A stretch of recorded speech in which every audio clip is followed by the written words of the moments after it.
Hey, so here's how you can send songs on Instagram direct message in the 2026 update. So first, from your device, if you're trying to send a custom song directly from your phone, unfortunately there's no direct option to attach your own audio file inside Instagram.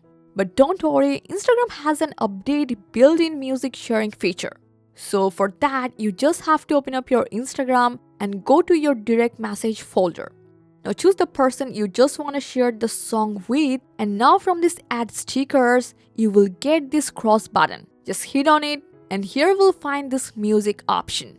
Now go for music and here we'll see a full music library. You can find your favorite song from here. You can search for any song you just want to share. So once you find the song, select it and share.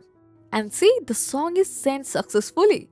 Isn't it really cool? I hope this guide helped you a lot. Make a like and subscribe for more Instagram tips and tricks. Thanks for watching.